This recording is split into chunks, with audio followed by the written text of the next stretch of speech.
Millions of despairing men, women, and little children, victims of a system that makes men torture and imprison innocent people. You cannot shake hands with a clenched fist. Produced by a nuclear exchange would be carried by wind and water and soil and seed to the far corners of the kingdom of God, the kingdom of heaven. It's one small step for man, one giant leap for mankind. We're not saying that planet Earth is coming to an end. We're saying that planet Earth is about to be refurbished, spaded under, and have another chance to serve as a garden for another civilization. Most of the people in here are just your reflections. They're your mistakes. 1776 will commence again if you try to take our firearms. 1 million of the planet's 8 million species are threatened. You are what you repeatedly do. Therefore, excellence ought to be a habit, not an act. Your lives and the credibility of the United Nations is at stake. Epstein didn't kill himself. The reason this is such an interesting time is not only because we're on the threshold of the end of this civilization. They're trying to take you out with bullshit.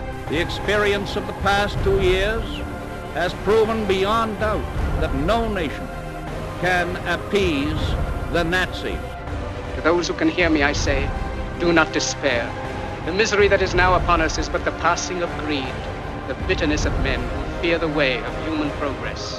The hate of men will pass, and dictators die, and the power they took from the people will return to the people.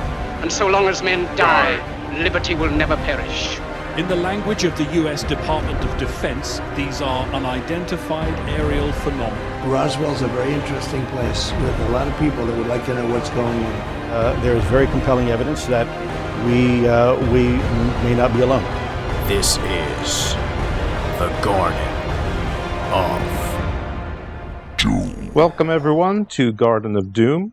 This week we have a very special guest. He's part of the NACON Nephilim Anthropology Conference, and his name is Vladimir Wiedemann. He's a philosopher, a writer, and a journalist. He worked for the BBC's Russian Bureau, which was based out of Germany for 20 years. He was involved in the Soviet counterculture. He's a self-described hippie. He's born in Tallinn, Estonia, but he's lived obviously in Estonia, Moscow, Germany, Bogota, Colombia, the United States, and in London. He's studied religions, he's taught martial arts, he's taught yoga, and he was also the secretary to Rama Tam, who is a philosopher who founded the Zero Philosophy movement and headed the Forest Academy in Estonia, which, it's described as theoretical and practical parapsychology. And while in the BBC, he covered international politics, economics, culture. He's met Putin, he's met many of the world leaders, and he's also the author of over 20 books. So welcome to the show, Vladimir. Hi, Jeff. Nice to meet you too. Yes, thank you. Is there anything I left off or anything that you want to clarify or, do a better introduction of yourself?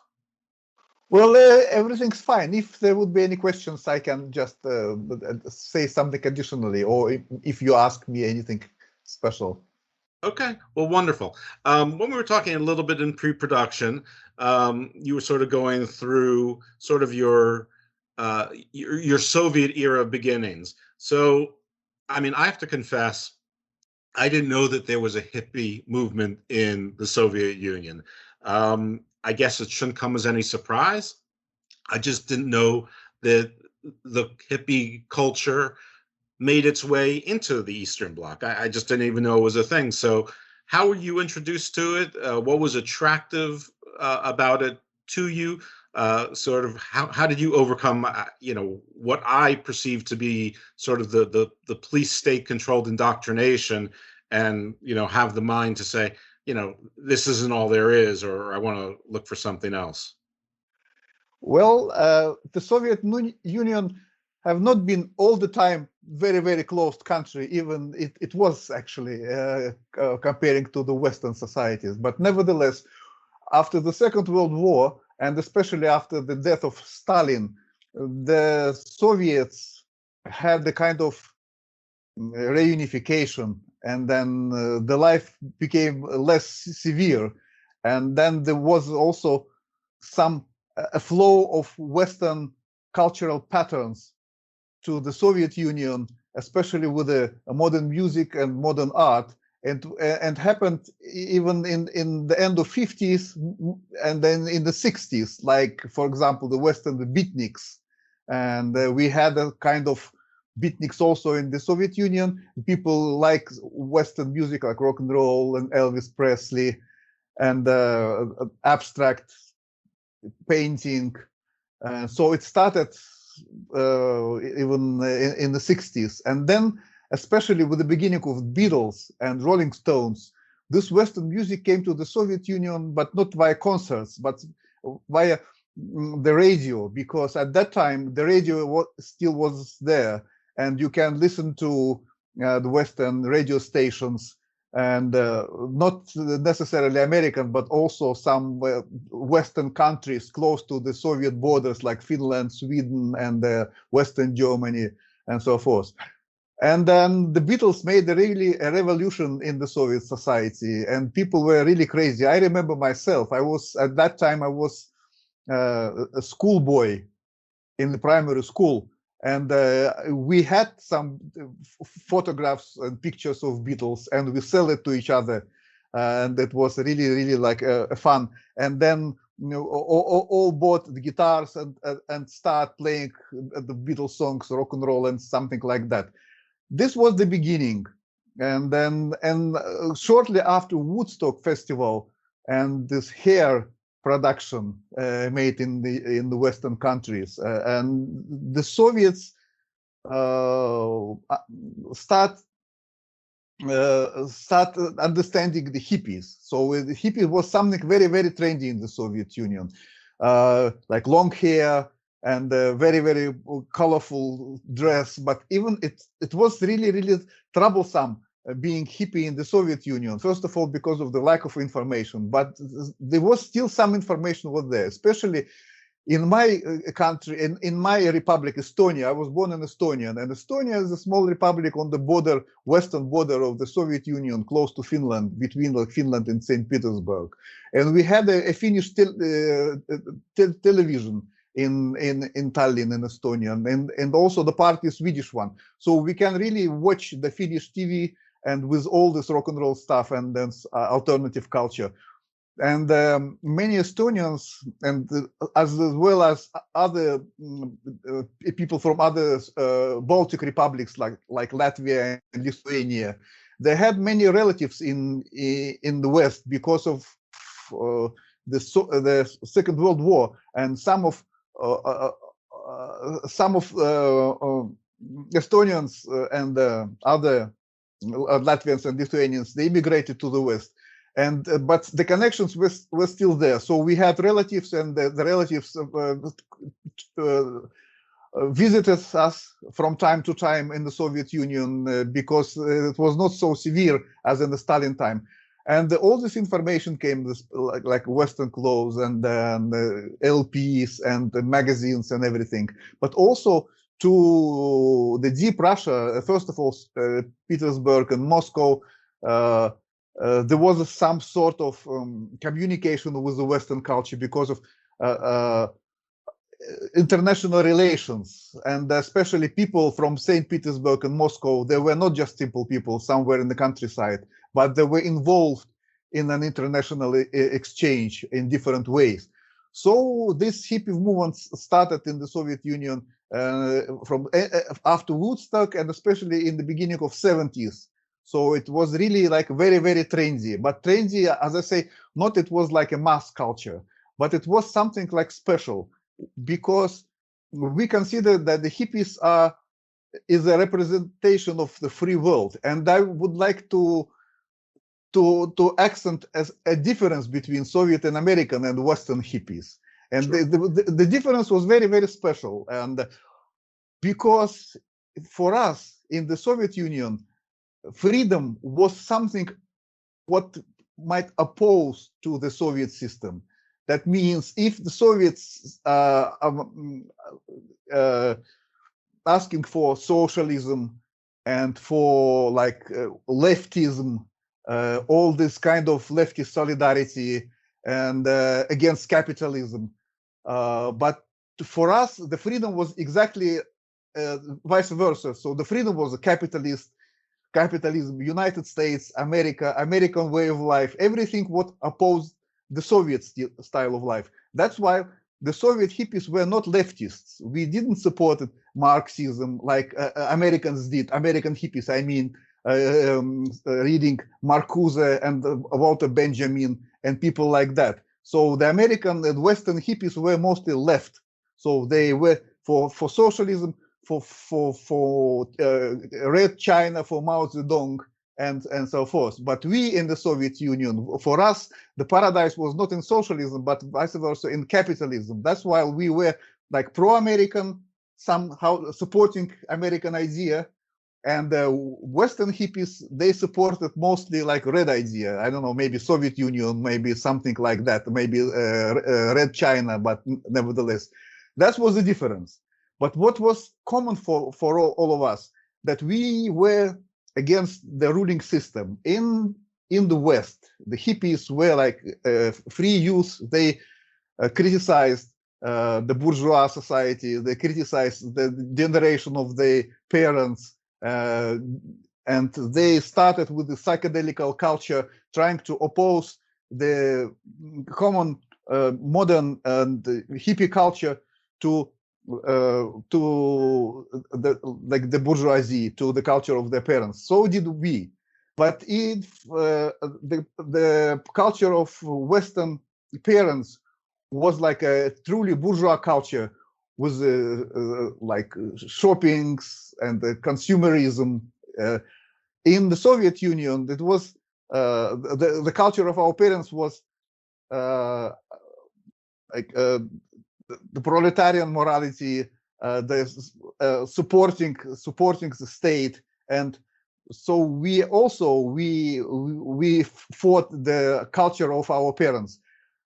But we fought this conservative culture with the same means, with the same tools, long hair, and in the Soviet Union, if you wear long hair, the police was really opposed it, and they believed that people with long hair, men with long hair, are supporters of capitalism. Like in the West, if you wear long hair, that means you are leftist. You support socialism, communism. So same with the rock and roll, like a protest music. So we protested against our repressive system, and our Western partners, they protested against their own oppressive system. So we had something common, but ideologically we were different. But we were the same, also ideological, that we were for free love, we were against militarism, for pacifism, for everything like that. So the commonality was on the peace and sex. Kind of, yes, exactly. Free love, peace and sex, yes, and rock and roll. And we tried to avoid hard jobs, to military service and something like that. So we preferred hitchhiking, traveling around. And even if the Soviet Union was a pretty closed country, but it's luckily it's too big. It's not like Northern Korea. So we could travel and hitchhiking from the western shore in Baltic Sea until the Pacific Ocean. So it was, I don't know how, 10,000 miles or something like that. So, and the Central Asia, Caucasus, and virtually it was the world in itself. But it was very similar to the Western hippies. They traveled between like New York, Amsterdam, and Delhi in India, Afghanistan. And we traveled between St. Petersburg and Black Sea coast and Central Asia, like Bukhara, Uzbekistan, and to Buryatia with the Buddhist monasteries, and up to the Pacific Ocean. But it was like a California, because on the other side of Pacific Ocean there was already California. We could face California, and and vice versa. In the western shore, the Baltic border, it's the border to Western Europe already. Yeah, but it's funny. First of all, you say you can see California. It's a little bit like Sarah Palin saying that she was watching Russia from Alaska. Exactly, that's it. When we imagine Russia, I think we think mostly of, Putin, white Caucasians, blonde hair, blue eyes, maybe. But Russia is, like you said, it's like 10,000 miles long. It's very ethnically diverse, going through many of the stands in Central Asia and then into, well, Far Asia. So there's a whole lot, enormous amounts of history there, and tons of peoples, and part of the Mongol Empire, came from Russian tribes or clans. I don't really know the difference between a tribe and a clan. But yeah, I have probably a really silly question for you, but I know that you taught martial arts, but where do you learn martial arts? Like, where do you learn the martial arts to be able to teach them in the Soviet Union? Could you go for lessons? Was it part of school? Were you in the military? I mean, how do you get the expertise in the martial arts as a youth in the Soviet Union to be able to then go on to teach it underground? Yes, well, it all starts somewhere probably in the 70s already, the martial arts in the Soviet Union. And the way we had a few resources. One of the resources was like Western books, all these books with pictures, with explanation, and then you can just really follow these instructions, watching what is written there, because the English was really spoken in the Soviet Union. We had the English at school, starting from even in the primary school, we had already English or French and German lessons. So it was books and some magazines coming from the West. The second source was the films. The Japanese, not at that time was not very not too many Chinese films, but nevertheless there were some video resources. And then another source was the Chinese and the other Oriental students in the Soviet Union, like Vietnamese and then so forth, Koreans, and most first of all Chinese who studied as students from the socialist countries. They studied in the Soviet Union, and some of them were carriers of these martial arts technologies, like traditional technologies. And that was a point to get the information, and then we tried to develop it in our own way somehow. But there was a feedback to original carriers like Chinese or to Western literature. But everything was strictly forbidden as for martial arts. If the police would knew you is a coach in martial arts, you might face even a jail for that. But they would put you in a jail not because of martial arts, but because of private business. So if you're a coach, you should somehow to support yourself. Then you collect money from your disciples to get a sport hall. You need to pay for that. Even it was also not allowed. But you should do it in the black way, not officially, because of the socialist economy. All kind of private initiative, private business was forbidden. But there was a corruption in the country, and people used to get money in the private way, just being active under the law. So were the martial arts. So was me. So I rent a sports hall in one secondary school. I just paid money for this administration of the school, and I found some disciples, and that was the story. So, but yes, it was strict forbidden, as I said. It was also the black market for all this kind of literature. But not only martial arts were forbidden, also yoga, for example, was forbidden, and all kind of private initiatives. Even then, you couldn't just have any cafe or any club for conversation, because if it's a private conversation, that means something beyond of state control, and it was already you would be under suspicion that you are doing something wrong. You are doing something what is under beyond of state control, and then you might face troubles. And there were many people who just really faced troubles, even up to the enjailment. Luckily, I had no any like severe troubles, but I was very cautious. I tried to do my best in order to avoid troubles. Street smart. So would the yoga story be similar to the martial arts story? You sought it out through books, and then I guess migrant peoples and and people that came from those parts of the world that came to the Soviet Union. It was the same, sort of a parallel path to get to the yoga expertise. Yes, the yoga was a different story, but also because we had some people who used to study in India, some philology or history, anything like the students of India culture. They traveled to India, a very small amount of them, and they could contact yoga people. As for me, I used to know one very, very great yogi in the Soviet Estonian. He was the old person. When I met him, I was 22, he was 66.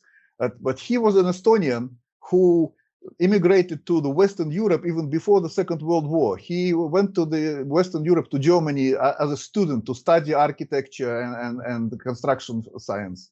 And then he studied in Germany, and then even during the Second World War, he didn't return to the Soviet Union because at that time Estonia was already occupied by the Soviets, and it turned out from the free Estonian state into the Soviet Republic. So he decided to stay in Europe, in Germany at that time. And after the war, he studied in Berlin, and then he moved to the western part of Germany, and he was in American occupation zone in Western Germany, so to say. And he lived in Germany until 1956. And while living in Germany, he used to know some European mystics and also some Hindu gurus and missions and everything. And he studied yoga in Western Germany, and he got an initiation from Ramakrishna mission. And he already got an invitation from India, from one Indian ashram in Himalaya, because he was about to move to India and to stay already there, to practice yoga in India till the rest of his life, because he was really, really like strong in yoga and in all this Advaita philosophy and then in Indian philosophy, basically. But he was not a citizen of Western Germany, because he was a citizen of Estonian Republic, which was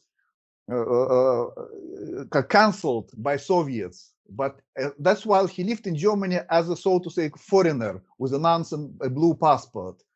Yes, but it was not a problem for him. It was not also a problem for him to make up for India. But he decided to visit Estonia on the way to India, because he was looking to visit the grave of her mom. Her mother died at that time, and his father as well. And he asked the Soviet officials in Western Germany, could he, as a foreigner, visit Soviet Union just on his way to India? And they say, no, yes, no problem. Okay, with pleasure. And he entered the Soviet Union, and then he couldn't get out of there again, because they tried to press him to take a Soviet citizenship, but he refused. And this was the story that he spent 25 years in the Soviet Estonia under the police control. He was not imprisoned because there was no reason to imprison him. It was also after the death of Stalin. That's why the situation was not so severe. But nevertheless, they didn't let him go.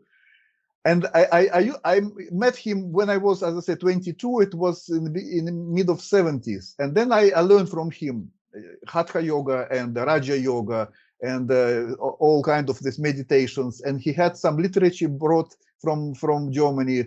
And we had our own group of yogis, of people who were like disciples of this person. His name was Michael Tam, and we all called him Rama, because Rama was his Hindu name. So the Rama, he used to write some philosophical texts. And what is interesting, in the beginning he wrote in Estonian, and then he started writing a little bit in German, but mostly in English, because he was well in English as well. And he said Estonian is a very small language, but English is like worldwide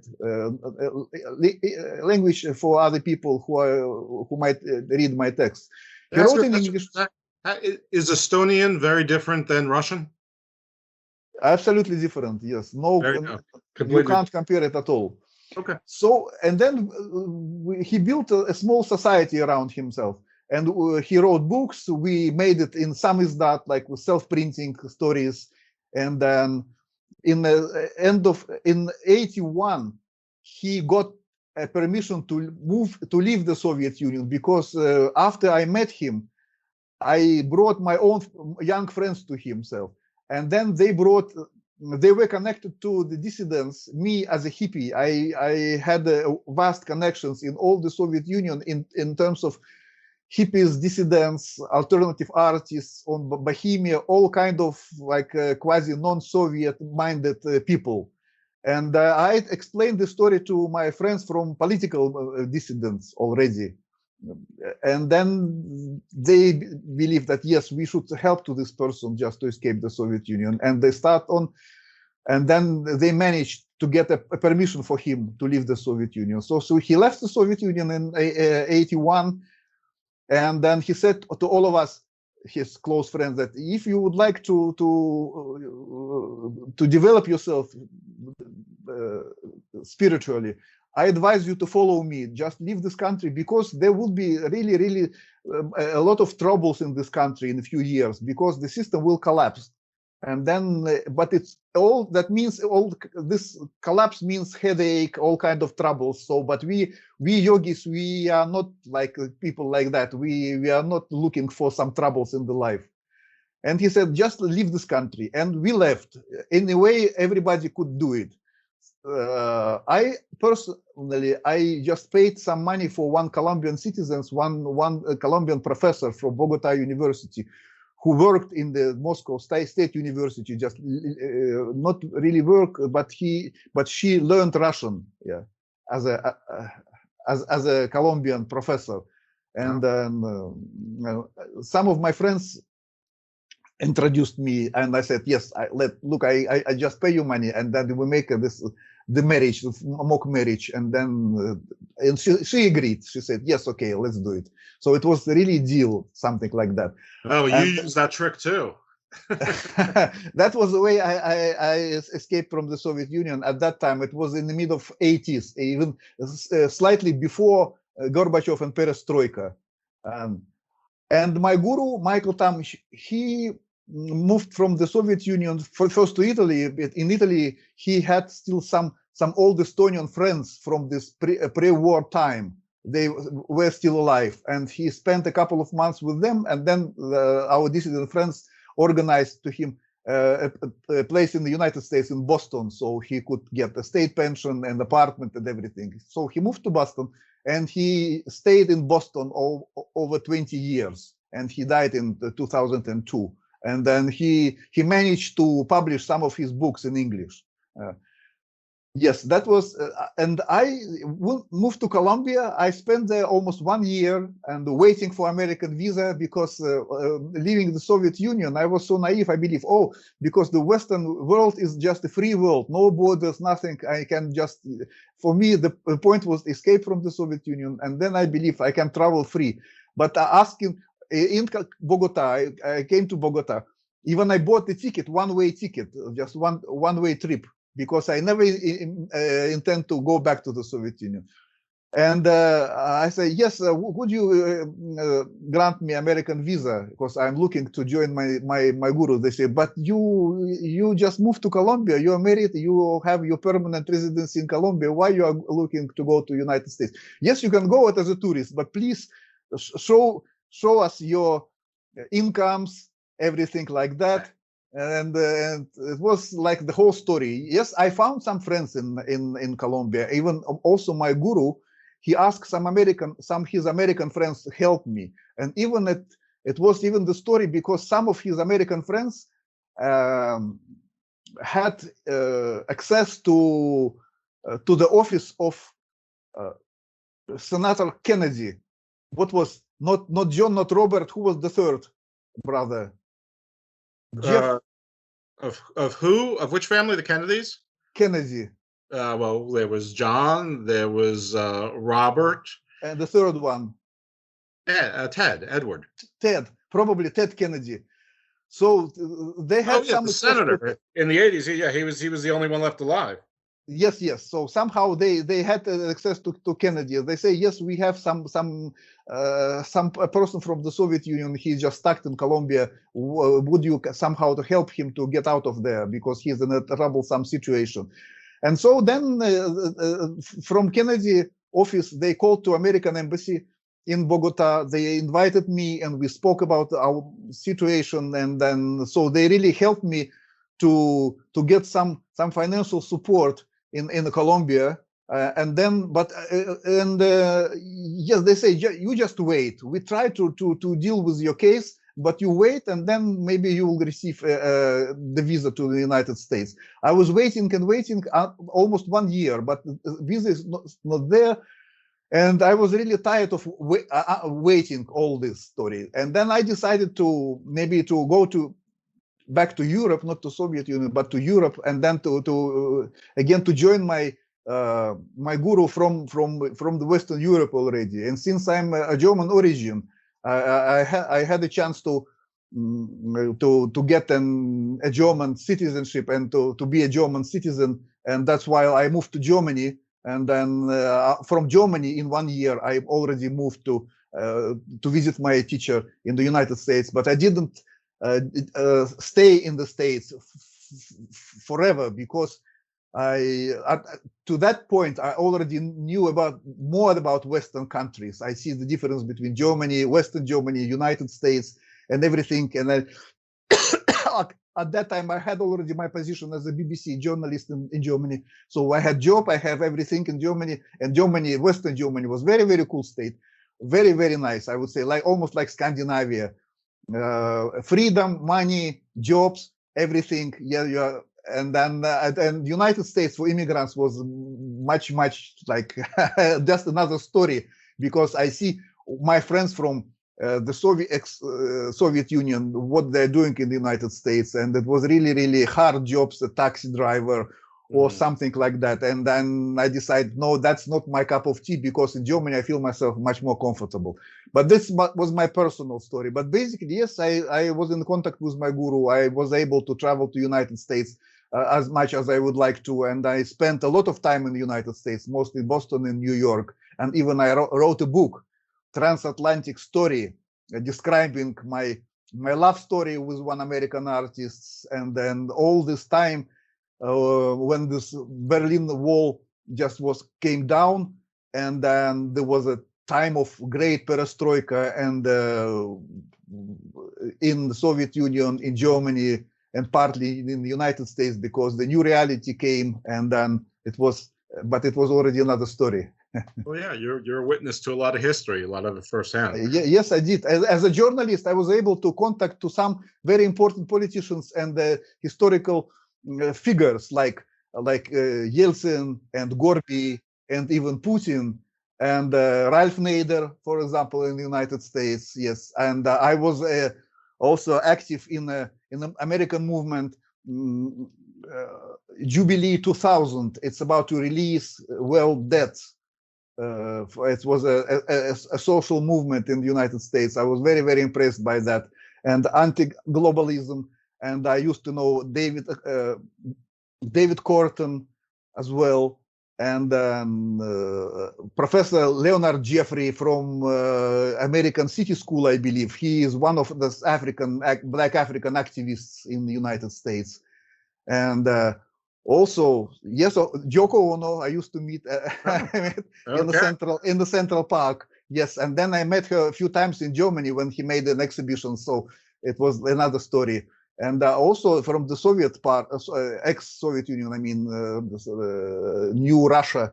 As a journalist, I traveled a lot also to Moscow, to Kremlin, making interviews and then attending conferences. And also in West Berlin, it was a place where this communication between the Soviets and Americans took place, especially in the Aspen Institute. And the director of the Aspen Institute, Mr. Anderson, at that time, was a friend of mine. And another friend of mine was American consul in West Berlin, because they knew I'm a journalist, and then I am a nice person, very like friendly and happy. And so they were.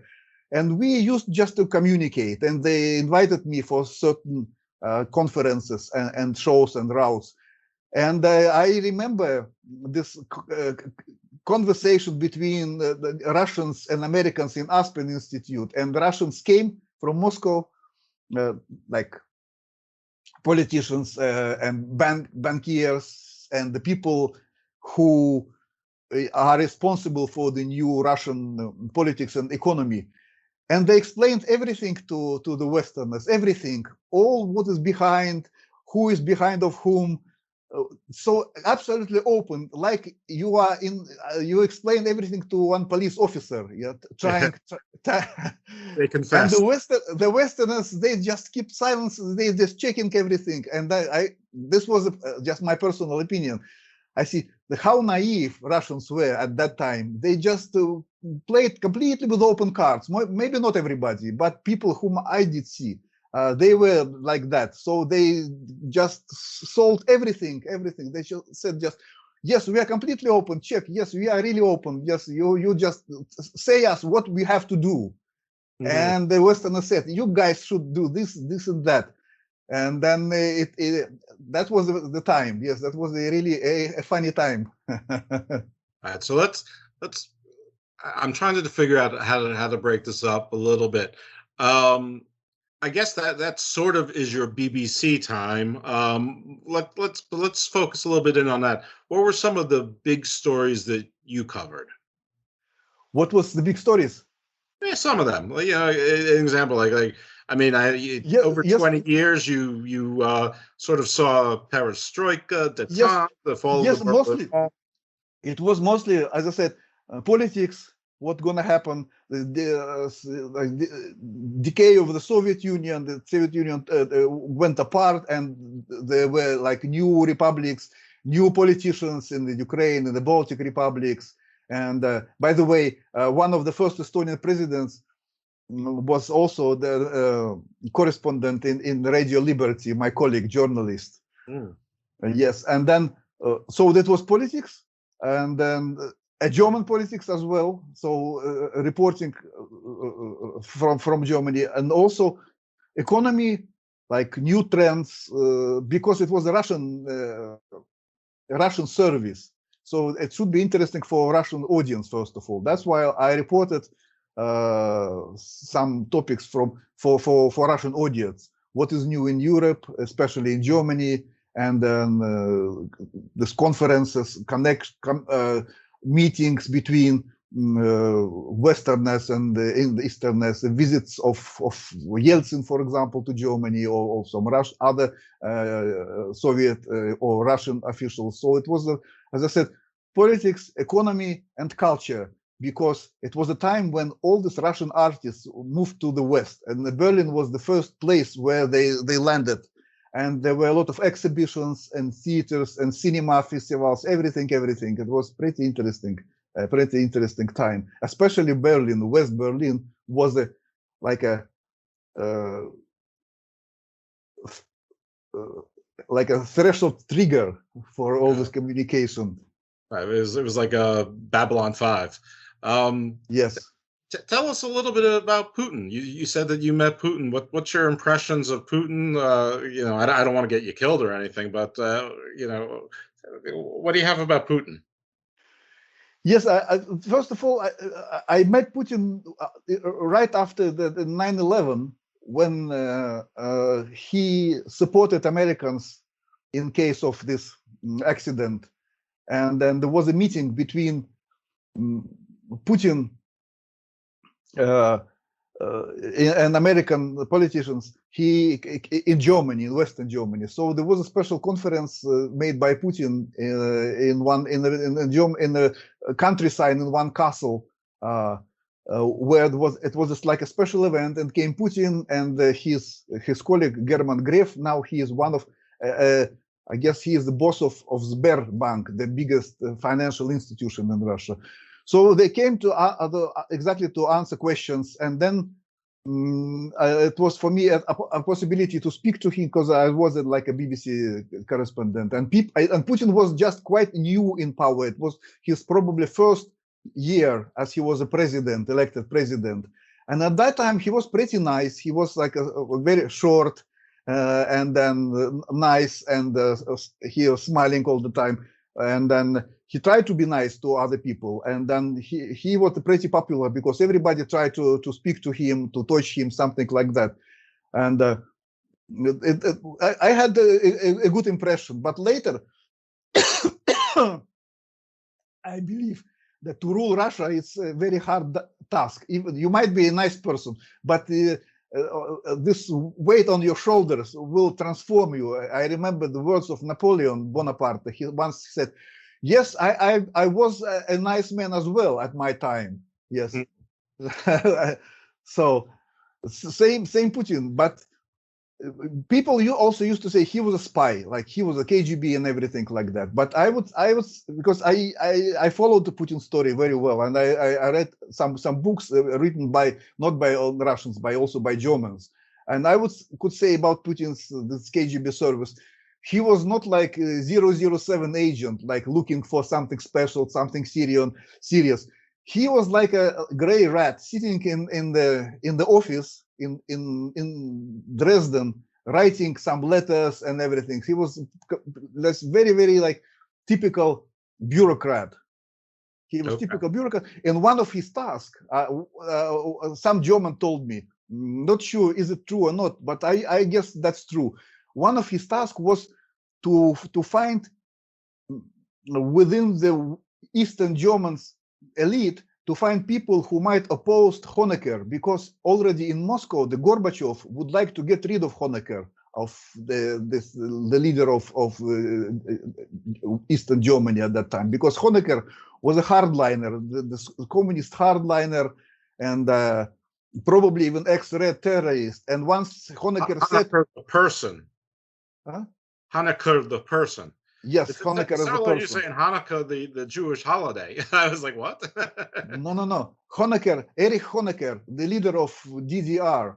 Yeah, that makes a lot more sense. Yes. He, exactly. And he was a hardliner. And once he said there was a meeting or conference of East European autocrats or presidents at the time of Gorbachev. And one of the witnesses wrote afterwards that Honecker said about Gorbachev, this idiot will bring troubles for all of us. Yes. And that was the case. And so coming back to Putin, and Putin was like looking for opposition to Honecker, because his task was not to support communism, but vice versa, to get rid of Honecker and to get rid of this Eastern German socialism, probably. That was, I guess, just a rival power, or a rival charismatic leader, I suppose. All right, let's get back to Rama Tam. And what is zero philosophy? Yes, zero philosophy is the following. He, as I said, he studied architecture in Germany, and then he studied also the nuclear physics. He was interested in the way the reality is built up.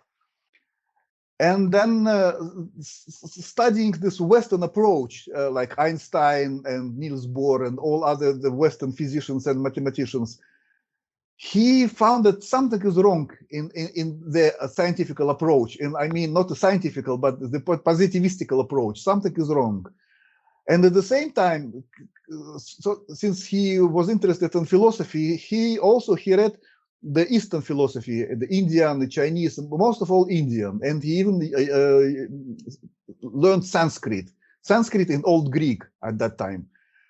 And then he found that this Eastern approach is different because they have different mentalities, they have different mental patterns, they have really, so to say, different approach to everything.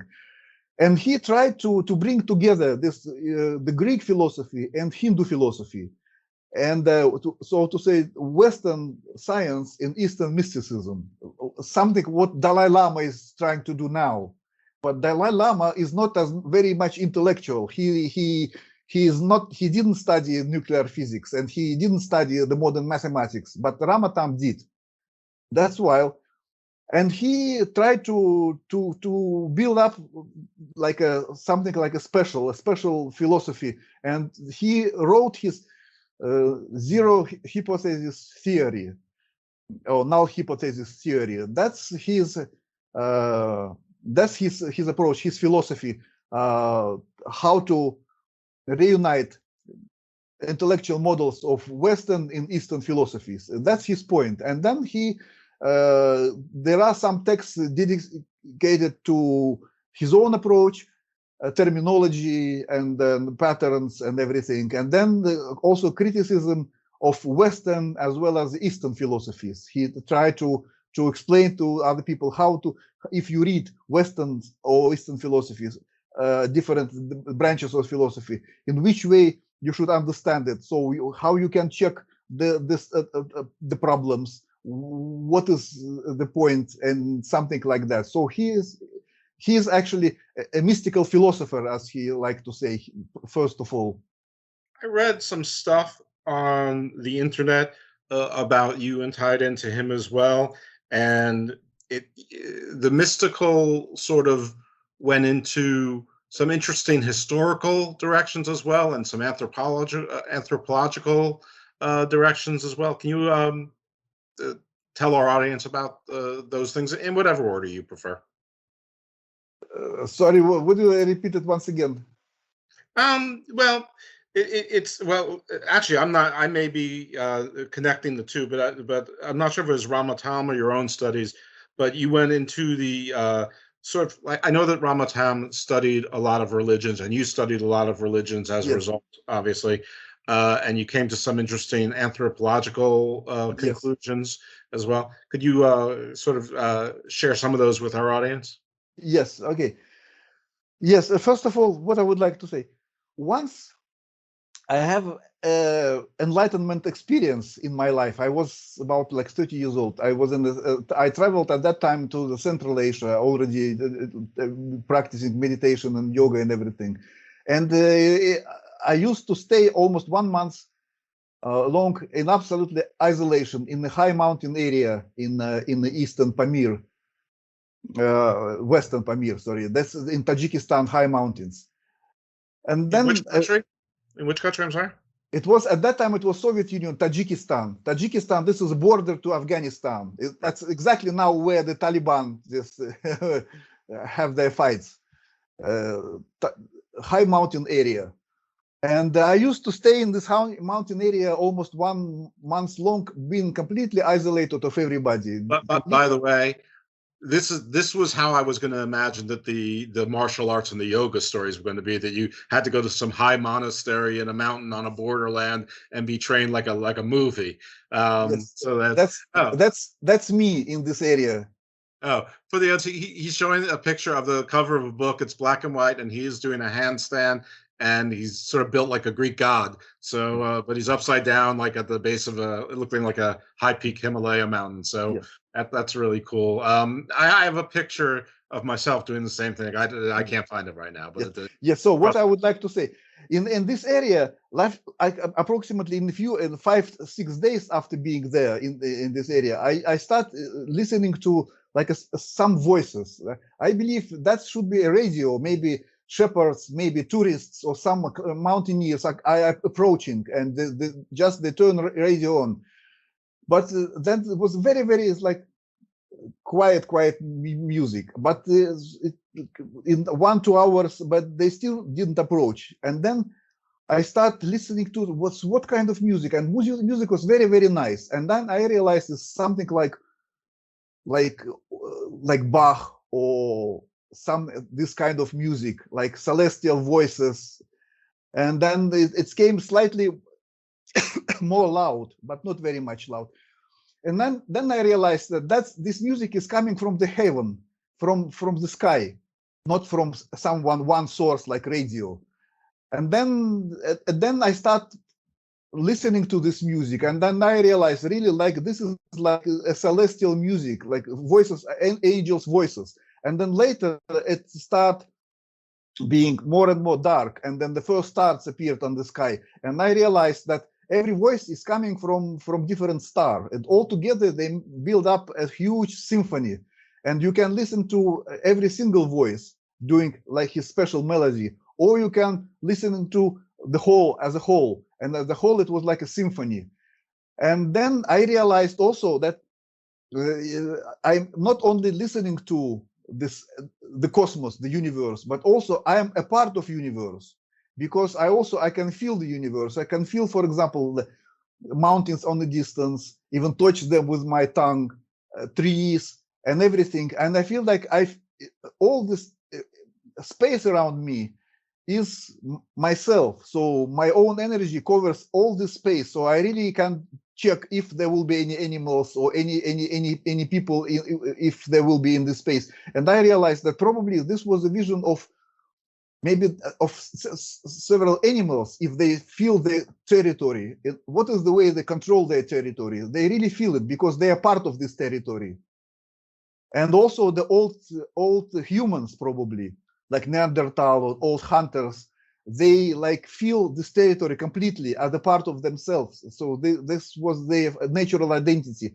And then you feel space around yourself and the universe. And if you meditate, and this was my starting point, I started realizing that me is not only this physical body, me is the whole universe, and not just this visible universe, but it's also beyond of Milky Way, that all being as such is me. So my body is not just physical body, my body is the whole universe. And if you identify yourself with the whole universe, then also your mind is not only this mind which had any reflections connecting to this body, your brain and your feelings, but a universal consciousness. That means the consciousness of our universe, or maybe not on the universe, but multiverse, so to say. So that's something beyond of everything. This was my like a cosmical experience. The first thing I really understood that I am not just this body, I am everything, because there is no any difference between any point of this universe, any point, any pixel of space and time, because everything builds the one and the same in the same construction. And so that was an intuition. And then later I could just reading different texts, I could just follow what is behind of this mystical text. If, for example, reading Upanishads or any old philosophy, and then you see, if you understand that the authors, not everybody, but some of the authors, they had the same experience, so their mission is the same. They try to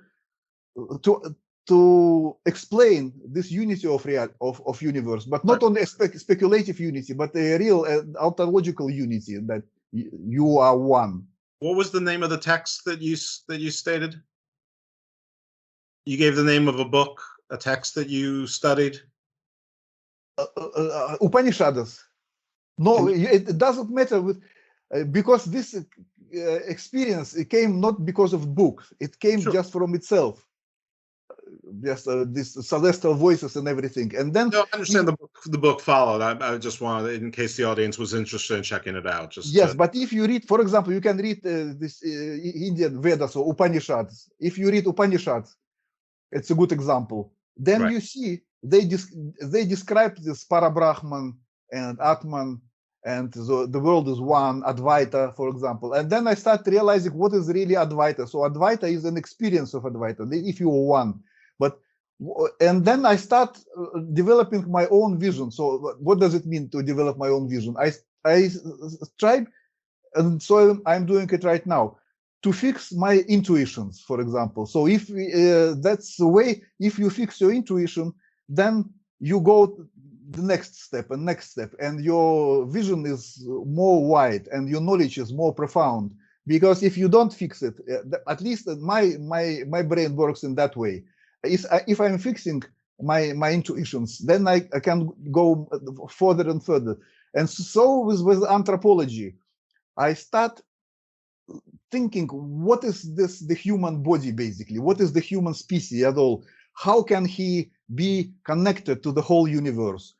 And in that way, I came to this mystical anthropology. And then you can find, as it described in yoga or in Chinese inner alchemy, or even in some Islamic texts, or somewhere else, this unity between human being and the universe. And so same story you can find in Native American cultures, in Maya, on Aztecs. If you compare mythology of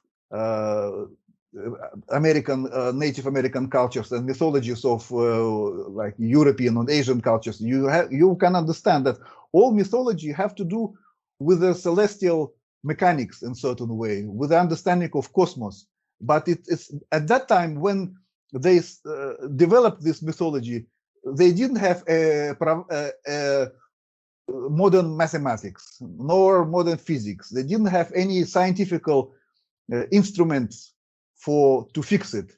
And just imagine if you watching the sky and if you understand some algorithms, the way it moves within the year, within many years, and then you see all these rhythms, all this celestial harmony. But how can you describe it if you don't have any math, if you don't have any tablets, anything like that? Then you try to write it as a stories. Yes, for example, a person A and the person B, they're coming together, they're going apart, and animals. If you see this constellation, it resembles some animal, and this constellation. And then you build up all the stories, but those stories are not just the stories. These are the description of celestial mechanics in very obvious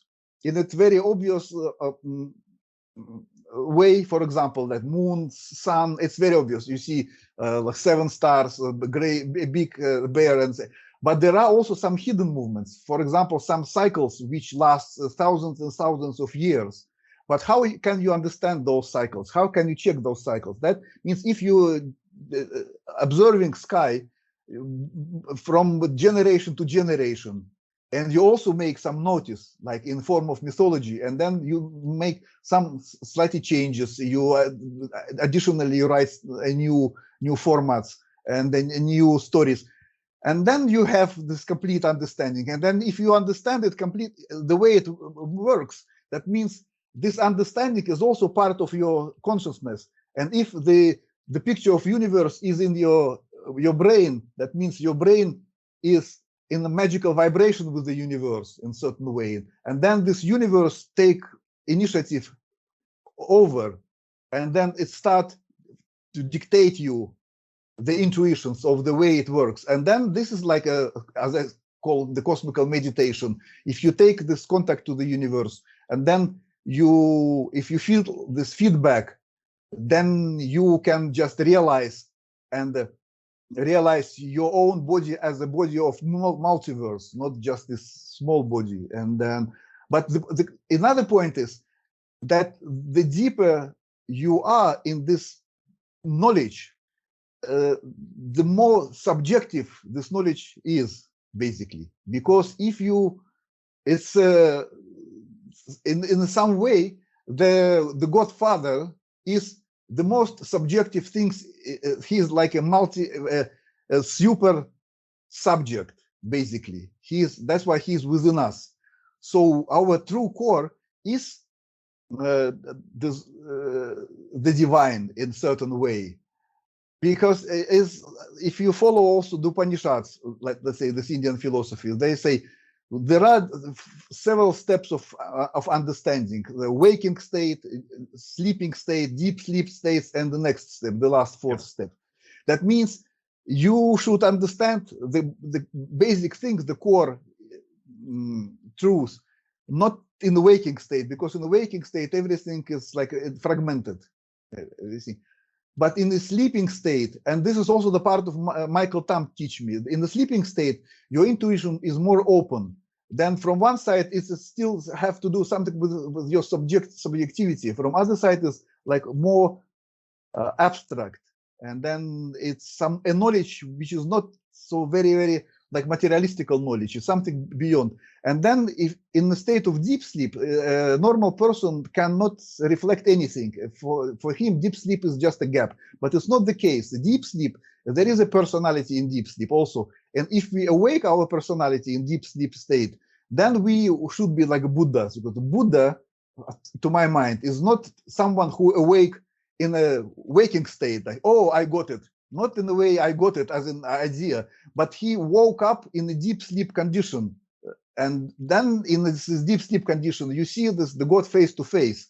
And the same story later I found in one Hasidic book, Tanya. Tanya is the book written by Alter Rebbe. And there is also some fragments dedicated to this knowledge. Then, so you can face the God face to face. And so far you will see the God, you will die. but you'll die not in a way that you physically you'll die, but your identity as a mortal person will die because you realize your own identity, your real identity. So this knowledge is behind of, I believe, behind of all kind of knowledge. If you even take this Christianity, especially in the Gnostic aspect, not the bureaucratical aspect that might be taught in a seminars or in a university, because Can you distinguish between the difference between the Gnostic aspect, so that people understand what you mean? Yes, I believe this Gnostic aspect, this is the mystical Christianity, because just in the beginning, say, these first Christians who died in a Roman arena, who said, yes, we believe in Christ, and they were not afraid of wild animals, and then all these martyrs. At that time, there was no like symbols of belief or symbols of faith, no any church conciles, nothing. There was no any ideology, any fixed ideology. But why people reacted in that way? Not because they tried to defend any special understanding of what is true belief and what is not true. They were moved, inspiring by their own intuition. That means this Gnostic intuition. If you check this Gnostical scripts, and then they say about Christ also that Christ is someone within ourselves, inside. So this is your inner intuition. So to be Christ, to be son of God, or maybe daughter of God, to say in the modern terminology, it means to understand that your body, your identity is exactly initially is made by God, and this God is within you, and you can really understand it if you should understand, and you should just try to get it. If you don't, the spiritual knowledge or connectiveness that you were referring to, is this what some people call the Akashic record, or is the Akashic record just part of it, or is that something that you don't really distinguish on? Yes, I think you might say yes, Akashic record, anything, because it doesn't matter basically what words are you using, but even there is a sense in words as well, because we are all part of culture, and in our cultural reality, even in our human reality, if you use language means something. But I can give you an example. For example, we have different native languages. So you is English, mine is Russian, someone else has French or anything like that, even maybe Swahili in Africa. But the native language does not shrink the human identity. You can express yourself fully in your own language. It doesn't matter, and the grammar is just a formality.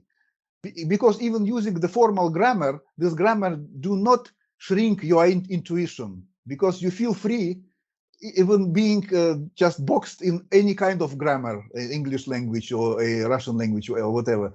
That means that, yes, we can follow certain rules, but nevertheless, those rules cannot provide us from expression our identity in a full scale. And this full scale is not just limited by the grammar. It's something beyond the grammar. Okay, very, very good. So, before I had interrupted you, you were sort of talking about if you approach it from a Gnostic Christianity perspective. And that's sort of where I sidetracked you. Yes, basically for me, when I say Gnostic, it's not only Christianity. I believe that the Gnosticism itself, this is exactly this old intuition of human species connected the human with the universe. And this is the gnosis, the true knowledge, to understand the way it works. But you should understand. Any religious or philosophical system, it doesn't require the churches, the temples, the bureaucracy system can be considered Gnostic. It's not limited to Christianity or Judaism or Islamic or anything. It's just and that's why we see take even this European medieval history.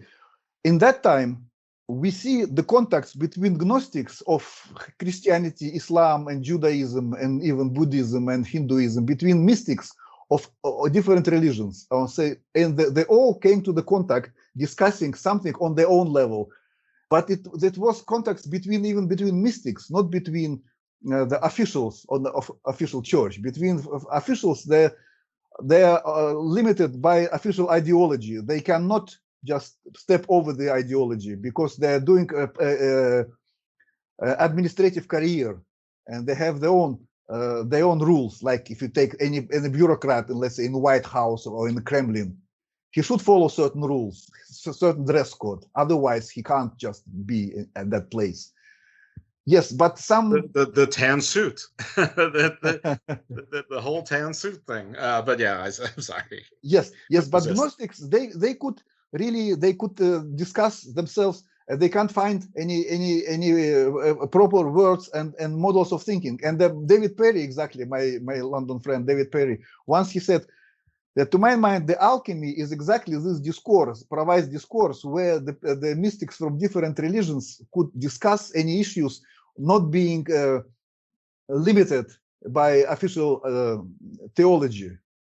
Because if you say, yes, gold is gold for Jews, for Christians, for Muslims, or the metal is metal, and fire is fire, and all these natural elements, moon is moon, sun is sun. So you can really just communicate. And also reading some Gnostic texts, even not only Christian Gnosticism, but even Muslim Gnosticism or Jewish Gnosticism, and you can see that everything is the same. Everything is coming from the same source. But what is the same source? And I would say the same source is not any special book or any special any special doctrine, but this is exactly the nature intuition, something what connects the human species as a living being with the universe as a fact of reality. And the more we have this feedback, the more we might be free of all kind of linguistical or ideological limitations. Well, I think this brings us probably to the point where we cyber met, where Dr. Parry, our mutual friend, more your friend than mine, but I'm proud to call him an acquaintance that's becoming a friend. And your presentation as part of the NACON conference, which of course is something which is just probably a large summary of a lot of things that you talk about. But I want to, before we skip over it, I want to talk about that slide that you sent me. It was talking about a war between Slavic peoples and reptilians in the, I guess, the 9th century AD, BC. And so let's tell me about that. Tell me the history behind that. Okay. Are you going to show this picture or? Well, no. It's there's no place to show it. But it's this is fight between reptilians and Slavic people. I believe this is the sort of fairy tales, of course, and then you can find in every culture this stories about fight between people and reptilians or any demons or any like other extraterrestrial people. But I believe so. We have basically beyond of this fairy tales, we have like 2 points. I observe two aspects. One is of the aspect is really this connection between people, between human and cosmos. And then if you understand that you are not just a human, so the whole universe with all kind of possible living species dwelling in this universe, they are also part of you, because you are, as a material and spiritual entities, you are one. It's just a different, the observation makes us difference. But in a state of deep sleep, you can fully understand that everything is one. So, but of course, that's why in the human mind, there is a intuition that something is coming from the universe, because the universe is not just a space, empty space. No, it's just a living space. And even if it's a part of you, but nevertheless, it might be all kind of energies of different life and of different existence. That's why from ancient time, the people used to connect universe and intuition and the mystical experience with an extraterrestrial species. And sometimes you can really see there are some, let's say, some drugs or magical mushrooms or magical grass. If you take it and you can visualize all these species, it's also the part of our cultural experience. Take this castaneda, for example, yes, and then this mushroom and peyote and cactus. So yes, that makes an experience, ayahuasca. But it's not. But it's just a limited experience, because I guess you should go over this limited forms, and then you see not only they are not only species, but everything is one. So the big master of everything is you in the last instance. This is one point, the cosmical species. Another point is it's a pretty anthropological point. That's what I mean. I mean that the human species, human as itself, like Homo sapiens, is not just isolated species. We have in our ancestry, in our ancestry lines, we have different mixtures with the Neanderthal, with Denisovian people, and with some other para-human, I wouldn't say apes, but common ancestors. And in the distant past, when the human race just started its configuration, we have some different like species, some of beyond of our own species. The other species, they were all also somehow the half conscience, I would say. Like they say that Neanderthal could speak or Denisovians could speak. What does it mean? I wouldn't say that they could speak in the modern sense of speaking, but they had some sort of like a special communication that was just in the beginning of consciousness, and that we were all almost on the same level. And that's why there was interbreeding between Homo sapiens and Neanderthal was also possible, because we were all animals at that time. Because the interbreeding between human and non-human is not possible. But at that time, we were not all humans, and we have some mixed future. And in that time also, there were some species of a bigger size and some of the smaller size. And there were really aggressive cannibals of a bigger size species, like aggressive apes. Yeah, like for example, if you take a chimpanzee nowadays, they eat each other. One tribe of chimpanzee could eat another one, so they are cannibals. And we have also cannibalism in the human culture, this cannibalism. And that's why I believe that in the distant past, there were some tribes of these big cannibals who were really, really fearful for the smaller species, who turned to be Homo sapiens because of the limited possibilities, limited power and force. They should be more brainy, and they developed the brain instead of jaws. And then the Homo sapiens started with a reduction of his jaws. The jaw became less and less, and the brain more and more. So that means the clever species is a winner, and the brutal and big is a loser in that drama. And at last we have the last chapter of this fight between Neanderthal and Cro-Magnons. And scientists say that Neanderthal were big and brutal and primitive, and the Cro-Magnon, they were more subtle, thin, and more brainy, and so they could just trick out the Neanderthal. And because of the tricks, they became a winner in this situation. So I believe this folklore telling about giants and brutal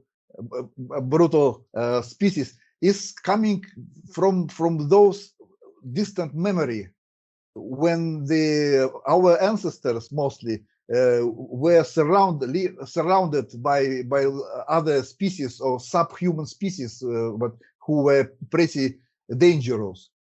And even sometimes even today, there is one interesting Russian anthropologist from the Soviet time. Now he died almost like 30-40 years ago, but he's very interesting because he his idea is that since we have still this mixed genetics, sometimes in the case of pathology, that old genetics might be activated in certain way.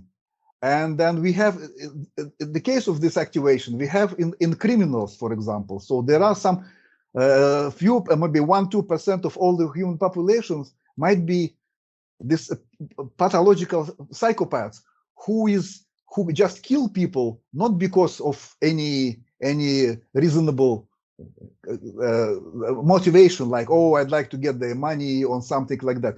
No, but this is the program, like in the program of predator. So they have to kill because this is their natural biological program, and that's why they're looking just an opportunity to kill someone. For example, also in the war, yes, who are volunteers mostly, who are just consciously go to the fight. Exactly, people with this kind of genetics, because they're looking for killing, even not only these people. You might be also a patriot, a conscious patriot, but if you're a conscious patriot with consciousness, you kill enemy, but you don't kill any women or children. But if you're a psychopath, you kill everybody. That's the difference. So we still have this genetics in ourselves, and then yes, so this story is still not over. Well, let's see if I have it right. So things like giants, troll, ogres, elves, dwarves, Bigfoots, whatever. They're not. They've been reduced to monsters because of collective memory, but they were just different. I'm going to call it species, even though it's not the right term. I don't think that they were different subspecies of humanity that lived at the same time at different overlapping times that have been bred out. But occasionally the recessive gene or that trait dominates or gets triggered in a particular individual or set of individuals to show some of those traits, which if it was the larger cannibalistics, that becomes your warrior or your psycho, your serial killer. But perhaps some of the gentler traits come out if you're more of an artist or a thinker or whatever the case may be. Yes, I'm sure in those other sub races of humanity, and I don't mean sub by below, I just mean because obviously if they're different species, you can't successfully breed, and we did. So it's the same species. So subspecies of the same race, with the bad traits also are the good traits. I mean, it's all mixed in. So yes, we need not focus only on. I think you were saying the larger, maybe the Bigfoots or the ogre types, or the giant, the men that were closer to apes than men. Those might be more of the warrior type, but maybe your description of the Cro-Magnon is more the artist, philosopher, the scientist, the mathematician. Yes, I think so. It's also not only giants, but also dwarfs, for example. I can remind you when Vikings reached North America, but Vikings were like Scandinavians, mostly like big men, like all the time. Like you. Huh? Like you. I'm not very tall, but just imagine Vikings in their ships. It's like a gym all the time. You are rudering, and then you are. Right. Yes, thousands of kilometers. So you are really, really big, like giants. You have 2 meters tall, for example, 2 meters tall, the man. And they reached the shores of Northern America or Greenland. And then the local population was very small. And the Vikings called them Skrellings. Skrellings, that means, how do you say, not nice people, yes, but dwarfs, yes. Because they were like Eskimo, compare Eskimo who is 1.50 meters to 2 meters tall Viking. Well, yes, there were the people of. I know for a fact that it wasn't that long ago that the average Inca was about either 5'1" or 5'2" male. So if the average Scandinavian or German was 6'4" or 6'6", they might feel like a giant, and someone who the average is 5'1" may look like a dwarf. So, but basically they see other race of people. And they accepted them, maybe just visually, maybe psychologically, as something different, maybe like a dwarfs, yes, something that they're speaking comical language, something is just not normal for them. And then later those stories, those stories became a part of folklore. Same we can see about the old travelers, for example, old Greeks or Phoenicians who traveled around Africa. So maybe there were some human tribes who are like pygmies, very, very small. So that's what I mean. There's this variability of diversity of human race maybe is take its way for the folklore, and then in folklore just is a mirror. Yeah, there's a common sense to that. I mean that it rings true. Yes. Yeah. So is this sort of what you talk about the NACON conference? So what is your take on the Nephilim aspect of the Nephilim anthropology conference? What I believe about Nephilim, I believe if you take even some Bible stories, let's say, and this word itself, Nephilim, then you could see a description of giants. But for example, the archangel,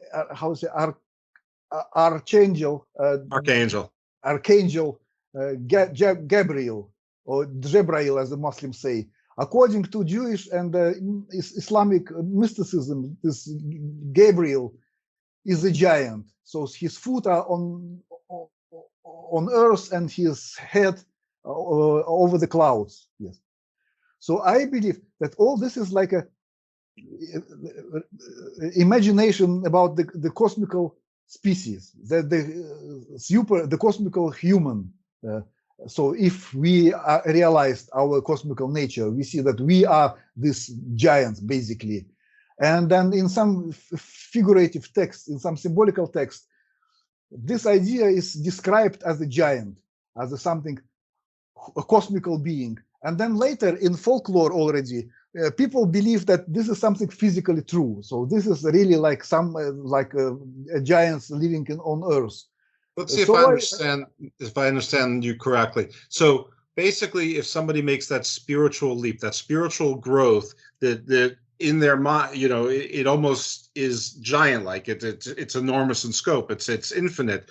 But when somebody translates it, transliterates it into something in imagery, and the way they imagine it would be a giant that might take a form of light or whatever. And since you can't draw infinite, you draw earth to the heavens, and so it's just a translation.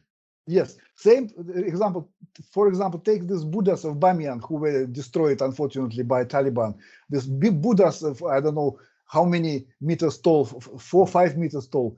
So these were just Buddhas, of course not physical Buddhas. They were like a cosmical Buddhas as a symbolical, the cosmical bodies, the cosmical body like Dharmakaya, something like that. But the primitive people might observe these Buddhas understanding that, these are giants. Even the Helena Blavatsky and her disciple, the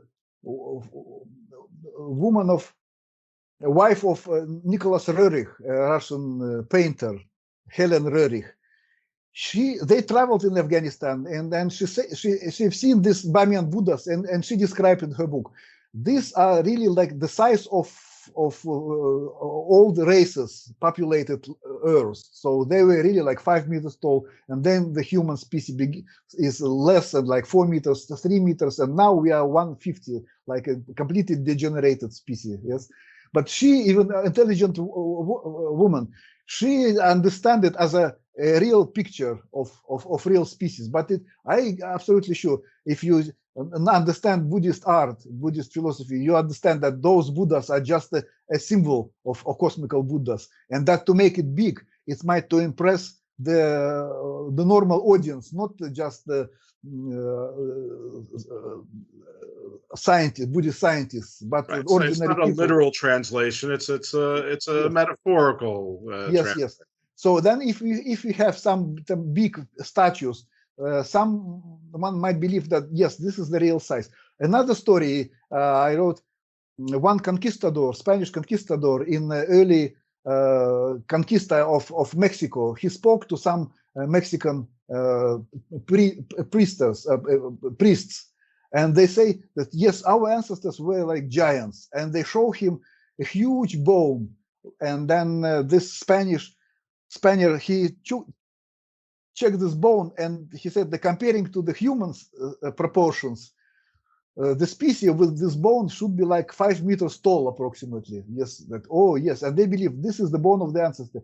But later, in modern time, came out that this was a bone of mammoth. Mammoth, right? Yeah. Yes. So the old people, they might also find any huge bones of, I don't know, Tyrannosaurus or dinosaurs or mammoths, and they believe these are the bones of some giants, Nephilim. Sure, they could find the skeletal remains of the flippers of a whale that structurally have the same shoulders as humans, and think that was a giant human, but it was just a blue whale. Yes, absolutely. The carcass got dragged away by the orcas or sharks or the glacier. Or you can find the skeleton of small monkey and believe that these were dwarfs.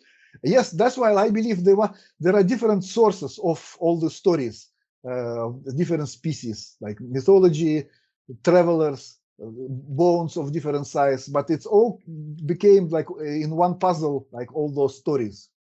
That's interesting. You actually have an interesting take on things, because you are all in on the spirituality. The soul is infinite. The humanity can be infinite, but on the sort of the fanciful physical stories of the mythical creatures and whatever, that's just the way that we have translated basically real scientific, archaeological, anthropological, paleontological, zoological evidence, and have translated it in our heads, and it's come down through the generations to be other creatures, chimera, bigger people, but that's more of a common sense, more scientifically based conclusion. Yes.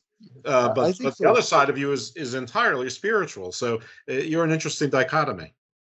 Yes, I could give you another example. It's not about giants, but it's about all science. For example, we all know the story that the land is flat. Yes, that there is a turtle and flat land, and all the stories, I believe, our ancestors were so stupid, so they believe that the land is flat.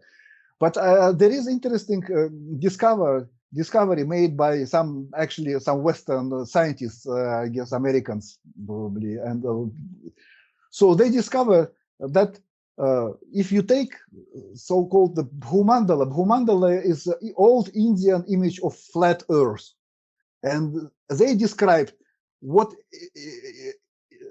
the circles within this Bhumandala, and different circles, different lands, different like worlds, and so this like the flat land is composed of different circles and continents, so to say, like in the Buddhist cosmos, Jambudvipa. Yes, and in the middle there is a Mount Meru, and this discovery shows that this Bhumandala actually is not the map of land. It's the map of solar system, and the solar system is flat, in fact. And these distances between different continents are they're proportionally equal to the distances between 7 planets composing the solar system, like Jupiter, Mars, and Venus, and so forth, and land. So, and then they see, yes, this is like a model not of the land, but this is a model of solar system. But what is more interesting, and this the Mount Meru, traditionally they draw not like coming this like triangle, but is vice versa, like this. An upside down pyramid. Upside down pyramid, yes. And what does it mean? And it was, but I guess it's my invention. Yes, that means the process of precession. You know, the axis of Earth is doing this movement. So because the orbit, yes. And if you have, this is exactly makes, so if the Meru is the axis of rotation, this is already a factor proved by scientists. So if you have, of course, yes, this Bhumandala or solar system, but it's geliocentrical system because it's the observer is on Earth. But it goes upside down because of this precession, because this X is moving. It makes one turn in 26,000 years. So they're measuring the fixed point is this mountain, so that's why it's the upside down cone. And then at last you can compare this flat Bhumandala with the astrolabe. You know this astrolabe, this device for sailors that to understand this constellation. But astrolabe is also flat, but it's a symbolical the model of the sphere. This is a planisphere, so to say. And then if you don't understand, if you are out of beyond of science, you just take this astrolabe as a flat land, and then for you it's just a toy. You do not understand the way it works. Right, it was a tool. Mandala or the turtle, and then it's also the model, but its model was made in time where we didn't have any mathematics, any proper mathematics. We didn't have any special symbols. We didn't have any calculations. We have it right now.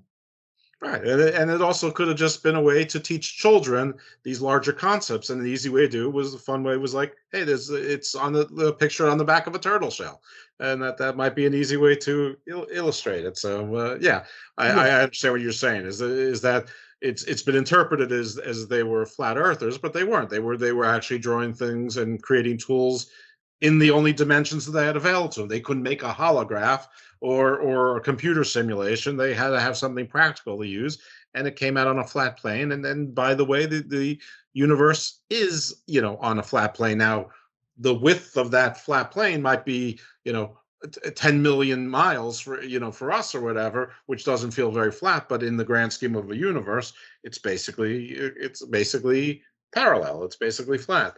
So that's really interesting. And you know what? I think I just figured out what zero science is. I think I just figured out what Rama, Tom, and you mean by spiritual and science blending together. I think that's the way. That's the point we are facing to. For example, even like modern physicists like Roger Penrose, a very famous British physicist and Nobel carrier of Nobel Prize for physics, he developed his own new cosmology view, and he said that this is the point exactly where he trying to in certain points it really reminds me like a mystical intuitions. And he said he was actually a partner of Stephen Hawking, a close partner. They made some common research as well. And he said, I have the intuition. I know that the way it works, but I still do not have enough mathematical tools to explain it. But I'm working on that. That means it's just the one example. Because some top scientists, they're already facing some reality which is very, very close to old mystical revelations. Because if they try to understand not only the universe, but try to understand even the matter, our microverse, like quantums and then all this, strings. So they still have the feedback from the reality, and they're becoming intuitions, which is difficult to explain. That's why they need to build up their own turtles. What Michael Tam made as well. He built his own turtles, and some readers said, "Oh, this text is nonsense. It's something very stupid. You can't understand anything from that." But that's the trouble, because if you are so advanced, you cannot explain it for ordinary people. What do you mean? Because you should invent something. But if you have an intuition, but you do not have a certain words, but you should be an inventor in that case. In back to some trivial stuff. What's the Russian word for hippie? Hippie is hippie. Just hippie. Estonian Yes. also? Also, yes. Oh, okay. All right. The whole world translated. All right. Well, that was easy. What would you say the focus of your work is now? Yes. Now I just finished one book. The name is A Celestial Human and His Subjectivity. It's about this meditations on what is the nature of universe, and then modern scientists and old mystics, how they explain it, archaeoastronomy, and then the reflection of universe in old cultures, and then micro and macro world and everything. So it's really a thick book. It's not still published.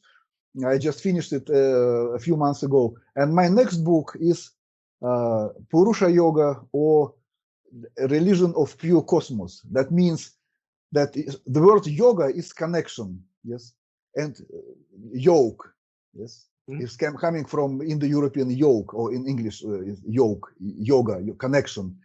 And Purusha is the celestial man in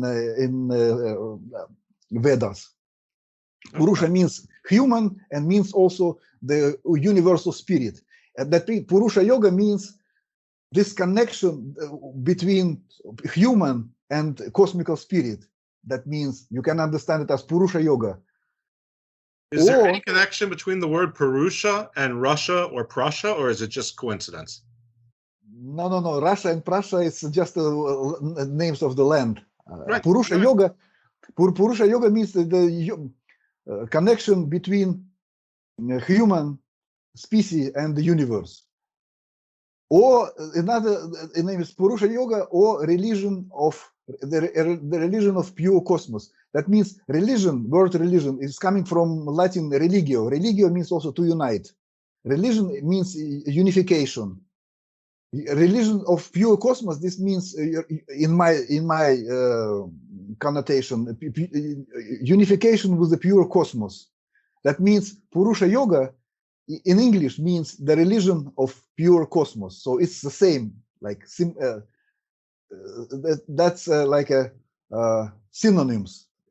So but in that book I write about, I try to bring this also modern science and with this brain rhythms and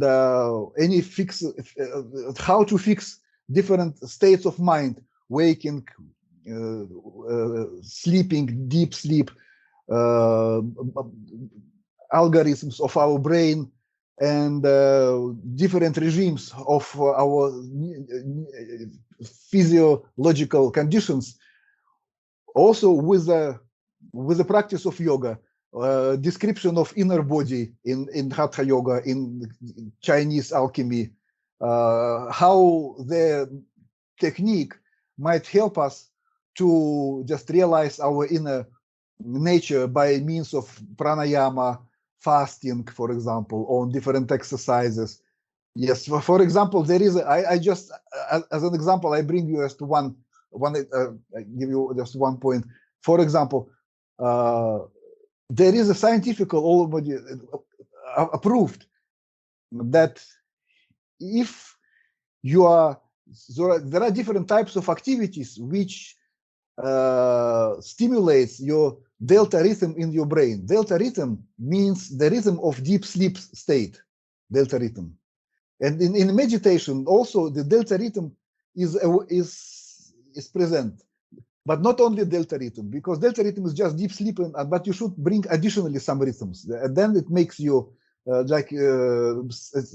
your condition more like magically, more yogic.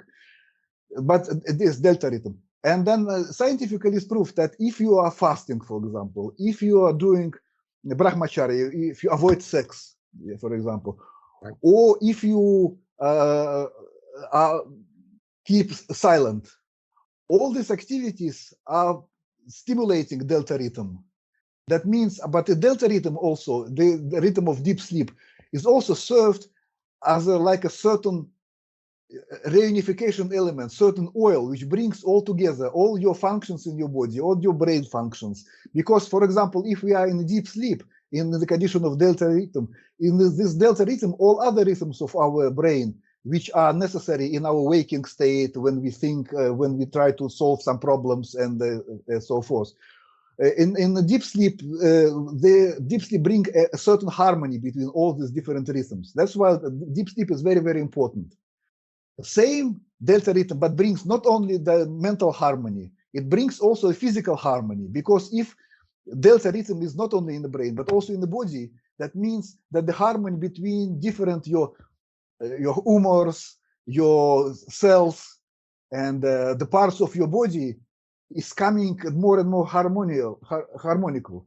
That's why this practice like fasting, avoiding of sex, keeping be quiet, and something else that helps your physical body to be more harmonical. So this is just one part from my book. All right, let me ask you one other question. This might be a big question. I hope it's not. We've gone a little long, so if there's some way to make it a shorter answer, that'd be wonderful. I'm not sure if it's possible. But you, way back when, you said that part of the movement was anti-globalism. Are you still anti-globalism, and why? Well, to understand anti-globalism, that means against the power of great corporations who are ready to bring us an ecological catastrophe because of financial profit. This is what I mean anti-globalism. So not anti any global movement, but anti global form of capitalism, which is bring destruction, and first of all in ecology and in anthropology probably as well. And if you read this last book of Klaus Schwab is the founder of Davos Forum. And then he's already applying for the new type of economy, for ecology. Yes, and the ecological agenda is very, very strong now, because the people they wake up. Even the big corporations, they just woke up and they understand that if no ecology, no profit at all, that you should do something.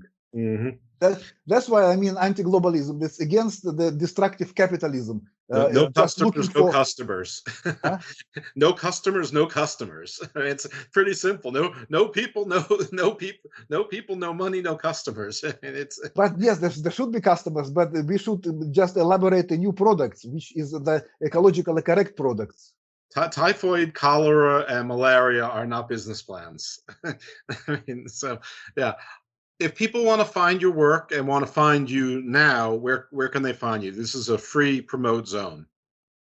My work, yes, my work are available only in Russian language. There is no any translations. Yes, I have a few articles translated into English, but yes, if there would be any translator, any person who would like to translate my books, should be nice. Yes, we could come to conclusion. Yes, if it should be interesting for English speaking readers, but now only in Russian. Okay, so now if people want to hear you speak, they have this podcast, but aside from that, because if they've gone this far, they've already heard it. So then they can register for the NACON conference, and they can hear you again speak there as well. All right. Yes, if there will be any questions, they can write me. I have for example, Facebook, Vladimir Wiedemann. It's just as my Skype, so they can just knock me and come to my friends, and we can discuss it in English. And what else? YouTube. I have also YouTube, also Vladimir Wiedemann. My streams also in Russian, because as I said, my native language is Russian, and then in Russian I feel myself like free to explain, to speak to my audience. And unfortunately, no too many translations, because I myself do not risk to translate my books into English, because English is still a very complicated analytical language. If you are not a very native speaker, you can't just really write everything in the proper way. It's just a waste of time. Well, if you're on social media at all, you'll see that even people that are steeped in English don't write it properly. So it's a very complicated language, maybe needlessly so. Maybe that's part of the game. I'm not sure. Anyway, all right. Well, I don't. If you ever do YouTube in English or German, I mean, yeah, don't forget the customers My are in the books are past. also like this one in Estonian. I have few books in Estonian, but it's a very small language, and I don't believe the people would be interested in that. Okay, and the Slavics did not defeat the reptilians. That's a folklore. I guess so. Well, that's unfortunate. All right. Okay. Well, I thank you very much, and thank you for your time. And people go check him out, especially if you speak Russian or Estonian. Go check out his work. But if not, the NACON conference is in English, so you'll get to hear him again on the topic of that day and that conference. So once again, thank you very much, Vladimir, for your time. Appreciate it very much. Yes, and by the way, if someone speaks German, I speak German well also. I can even better than English, just in case. What about Spanish? Did you learn Spanish in Colombia? Yes, I speak Spanish, but I didn't speak Spanish for many years because that's why I understand everything. But to speak in Spanish, I forget some words. It takes time just to remember everything. You know what? That was a very stupid question for me to ask because my editor, my producer, who you met earlier, La Sicaria, criticizes me for not learning Spanish, and I just blew it that you learned Spanish in like a year, and I still speak Spanish like Tarzan. So this may be the last time anyone ever sees or hears from me. This may be my last recording.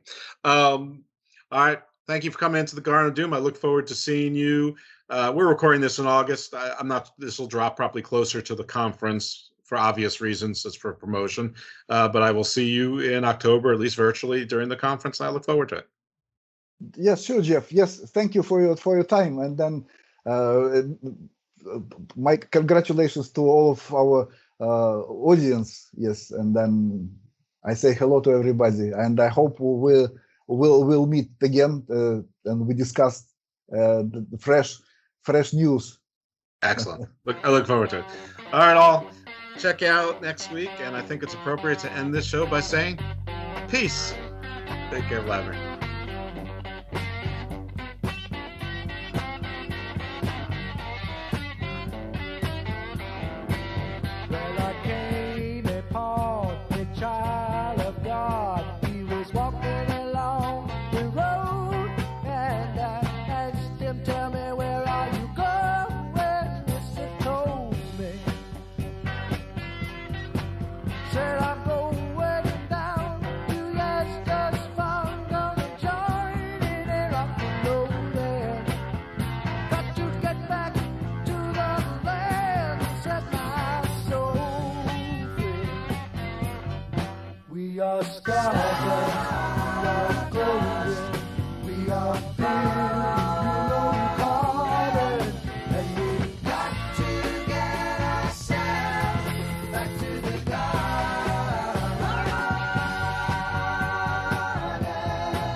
night sky, turning into butterflies above our nation.